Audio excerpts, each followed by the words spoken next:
La chèvre de Monsieur Seguin, d'Alphonse Daudet. Monsieur Seguin n'avait jamais eu de bonheur avec ses chèvres. Il les perdait toutes de la même façon. Un beau matin, elles cassaient leurs cordes, s'en allaient dans la montagne, et là-haut, le loup les mangeait. Ni les caresses de leur maître, ni la peur du loup, rien ne les retenait. C'étaient, paraît-il, des chèvres indépendantes, voulant à tout prix le grand air et la liberté. Le brave Monsieur Seguin, qui ne comprenait rien au caractère de ces bêtes, était consterné. Il disait « C'est fini, les chèvres s'ennuient chez moi, je n'en garderai pas une. » Cependant, il ne se découragea pas, et après avoir perdu 6 chèvres de la même manière, il en acheta une 7e. Seulement, cette fois, il eut soin de la prendre toute jeune pour qu'elle s'habituât à demeurer chez lui. Ah, Gringoire, qu'elle était jolie la petite chèvre de Monsieur Seguin. Elle était jolie avec ses yeux doux, sa barbiche de sous-officier, ses sabots noirs et luisants, ses cornes zébrées et ses longs poils blancs qui lui faisaient une houppelande.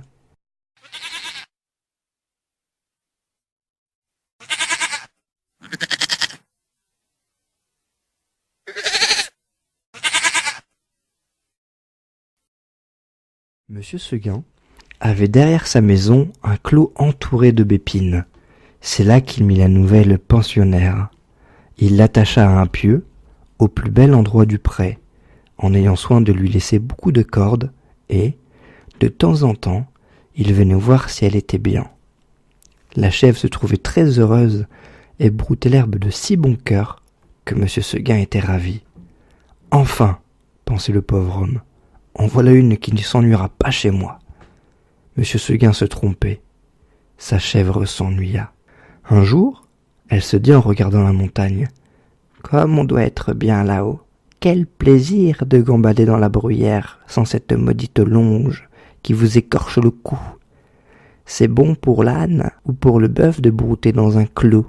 Les chèvres, il leur faut du large. » À partir de ce moment, l'herbe du clou lui parut fade, l'ennui lui vint. Elle maigrit, son lait se fit rare. C'était pitié de l'avoir tiré tout le jour sur sa longue. La tête tournée du côté de la montagne, la narine ouverte, en faisant « mais » tristement. Monsieur Seguin s'apercevait bien que sa chèvre avait quelque chose, mais il ne savait pas ce que c'était. Un matin, comme il achevait de la traire, la chèvre se retourna et lui dit dans son patois : « Écoutez, Monsieur Seguin, je me languis chez vous. Laissez-moi aller dans la montagne. »« Ah, mon Dieu, elle aussi !» se dit Monsieur Seguin stupéfait. Et du coup, il laissa tomber son écuelle. Puis, s'asseyant dans l'herbe à côté de sa chèvre : « Comment, Blanquette, tu veux me quitter ?» Et Blanquette répondit : « Oui, Monsieur Seguin, oui. »« Est-ce que c'est l'herbe qui te manque ici ?»« Oh, non, Monsieur Seguin. Tu as peut-être été attaché trop court. Tu veux que j'allonge la corde ? » ?»« Ce n'est pas la peine. Non, ce n'est pas la peine, Monsieur Seguin. »« Alors, qu'est-ce qu'il te faut ? Qu'est-ce que tu veux ? » ?»« Je veux aller dans la montagne, Monsieur Seguin. »« Mais malheureuse, tu ne sais pas ce qu'il y a. Dans la montagne, il y a le loup. Que feras-tu quand il viendra ? » ?»« Je lui donnerai des coups de corne, Monsieur Seguin. »« Le loup se moque bien de tes cornes. Il m'a mangé des biques autrement encornées que toi. Tu sais bien, la pauvre Renaude qui était ici l'an dernier. Une maîtresse chèvre, forte et méchante comme un bouc. Elle s'est battue avec le loup toute la nuit. Puis le matin, le loup l'a mangée. Pécaïr, pauvre Renaude. Ça ne fait rien, Monsieur Seguin. Laissez-moi aller dans la montagne. »« Bonté divine, dit Monsieur Seguin. Qu'est-ce qu'on leur fait donc à mes chèvres ? Encore une que le loup va me manger. Eh bien non, je te sauverai malgré toi, coquine, et de peur que tu ne rompes ta corde, je vais t'enfermer dans l'étable et tu y resteras toujours. » Là-dessus, Monsieur Seguin emporta la chèvre dans une étable toute noire, dont il ferma la porte à double tour. Malheureusement, il avait oublié la fenêtre, et à peine eut-il le dos tourné que la petite s'en alla.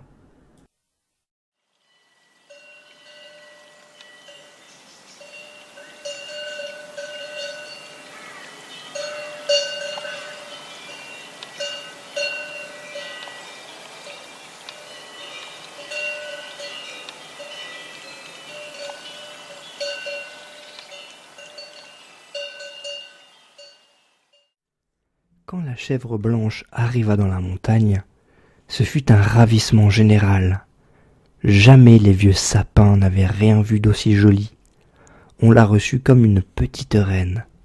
Les châtaigniers se baissaient jusqu'à terre pour la caresser du bout de leurs branches. Les genêts d'or s'ouvraient sur son passage et sentaient bon tant qu'ils pouvaient. Toute la montagne lui fit fête. Tu penses, Gringoire, si notre chèvre était heureuse, plus de cordes, plus de pieux, rien qui ne l'empêchait de gambader et de brouter à sa guise. C'est là qu'il y en avait de l'herbe, jusque par-dessus les cornes, mon cher. Et quelle herbe, savoureuse, fine, dentelée, faite de 1000 plantes. C'était bien autre chose que le gazon du clos. Et les fleurs donc, de grandes campanules bleues, des digitales de pourpre à long calice, toute une forêt de fleurs sauvages débordant de sucs capiteux. La chèvre, à moitié saoule, se vautrait là-dedans les jambes en l'air et roulait le long des talus, pêle-mêle avec les feuilles tombées et les châtaignes. Puis, tout à coup, elle se redressait d'un bond sur ses pattes. Hop, la voilà partie, la tête en avant, à travers les maquis et les buissières, tantôt sur un pic, tantôt au fond d'un ravin, là-haut, en bas, partout. On aurait dit qu'il y avait 10 chèvres de monsieur Seguin dans la montagne. C'est qu'elle n'avait peur de rien, la Blanquette. Elle franchissait d'un saut de grands torrents qui l'éclaboussaient au passage de poussières humides et d'écume.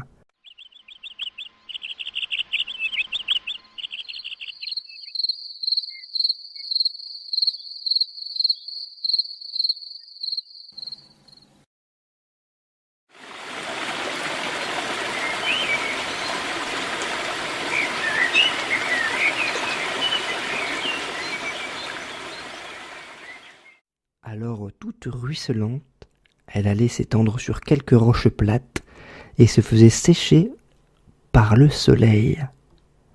Une fois, s'avançant au bord d'un plateau, une fleur de cytise aux dents, elle aperçut en bas, tout en bas dans la plaine, la maison de monsieur Seguin avec le clos derrière. Cela la fit rire aux larmes. Que c'est petit, que c'est petit, dit-elle. Comment ai-je pu tenir là-dedans? Alors, toute ruisselante, elle allait s'étendre sur quelques roches plates et se faisait sécher par le soleil. Une fois, s'avançant au bord d'un plateau, une fleur de cytise aux dents, elle aperçut en bas, tout en bas dans la plaine, la maison de monsieur Seguin avec le clos derrière. Cela la fit rire aux larmes. Que c'est petit, que c'est petit, dit-elle. Comment ai-je pu tenir là-dedans? Pauvrette, de se voir aussi haut perché, elle se croyait au moins aussi grande que le monde. En somme, ce fut une bonne journée pour la chèvre de monsieur Seguin. Vers le milieu du jour, en courant de droite à gauche, elle tomba dans une troupe de chamois en train de croquer. Notre petite coureuse en robe blanche fit sensation. On lui donna la meilleure place à la lambrusque, et tous ces messieurs furent très galants. Il paraît même, ceci doit rester entre nous, Grégoire, qu'un jeune chamois à pelage noir eut la bonne fortune de plaire à Blanquette. Les deux amoureux s'égarèrent parmi le bois 1 heure ou 2, et si tu veux savoir ce qu'ils se dirent, va le demander aux sources bavardes qui courent invisibles dans la mousse. Tout à coup, le vent fraîchit, la montagne devint violette, c'était le soir. Déjà ? dit la petite chèvre, et elle s'arrêta fort étonnée. En bas, les champs étaient noyés de brume. Le clos de M. Seguin disparaissait dans le brouillard, et de la maisonnette, on ne voyait plus que le toit avec un peu de fumée. Elle écouta les clochettes d'un troupeau qu'on ramenait, et se sentit l'âme toute triste. Un rapace, qui rentrait, la frôla de ses ailes en passant. Elle tressaillit. Puis ce fut un hurlement de la montagne. Elle pensa au loup. De tout le jour, la folle n'y avait pas pensé. Au même moment, une trompe sonna bien loin dans la vallée. C'était ce bon monsieur Seguin qui tentait un dernier effort. Blanquette eut envie de revenir, mais en se rappelant le pieu, la corde, la haie du clos, elle pensa que maintenant, elle ne pouvait plus se faire à cette vie, et qu'il valait mieux rester. La trompe ne sonnait plus. La chèvre entendit derrière elle un bruit de feuilles. Elle se retourna et vit dans l'ombre 2 oreilles courtes, toutes droites, avec des yeux qui reluisaient. C'était le loup. Énorme, immobile, assis sur son train de derrière. Il était là, regardant la petite chèvre blanche et la dégustant par avance. Comme il savait bien qu'il la mangerait, le loup ne se pressait pas. Seulement, quand elle se retourna, il se mit à rire méchamment. « Ha ha ! La petite chèvre de monsieur Seguin !» Et il passa une grosse langue rouge sur ses babines d'amadou.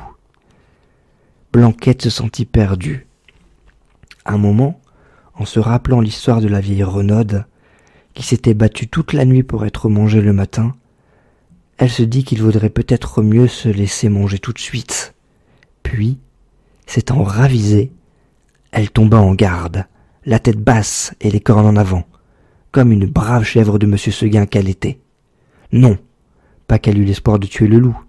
Les chèvres ne tuent pas le loup, mais seulement pour voir si elle pourrait tenir aussi longtemps que la Renaude. Alors, le monstre s'avança, et les petites cornes entrèrent en danse. Ah, la brave chevrette, comme elle y allait de bon cœur, plus de 10 fois, je ne mens pas. Elle força le loup à reculer pour reprendre haleine. Pendant ces trêves d'1 minute, la gourmande cueillait en hâte encore un brin de sa chère herbe, puis elle retourna au combat, la bouche pleine. Cela dura toute la nuit. De temps en temps, la chèvre de monsieur Seguin regardait les étoiles danser dans le ciel clair, et elle se disait « Oh, pourvu que je tienne jusqu'à l'aube !» L'une après l'autre, les étoiles s'éteignirent. Blanquette redoubla de coups de corne, le loup de coups de dents. Une lueur pâle parut dans l'horizon. Le chant d'un coq enroué monta d'une métairie. « Enfin, enfin !» dit la pauvre bête, qui n'attendait plus que le jour pour mourir. Et elle s'allongea par terre, dans sa belle fourrure blanche toute tachée de sang. Alors le loup se jeta sur la petite chèvre et la mangea.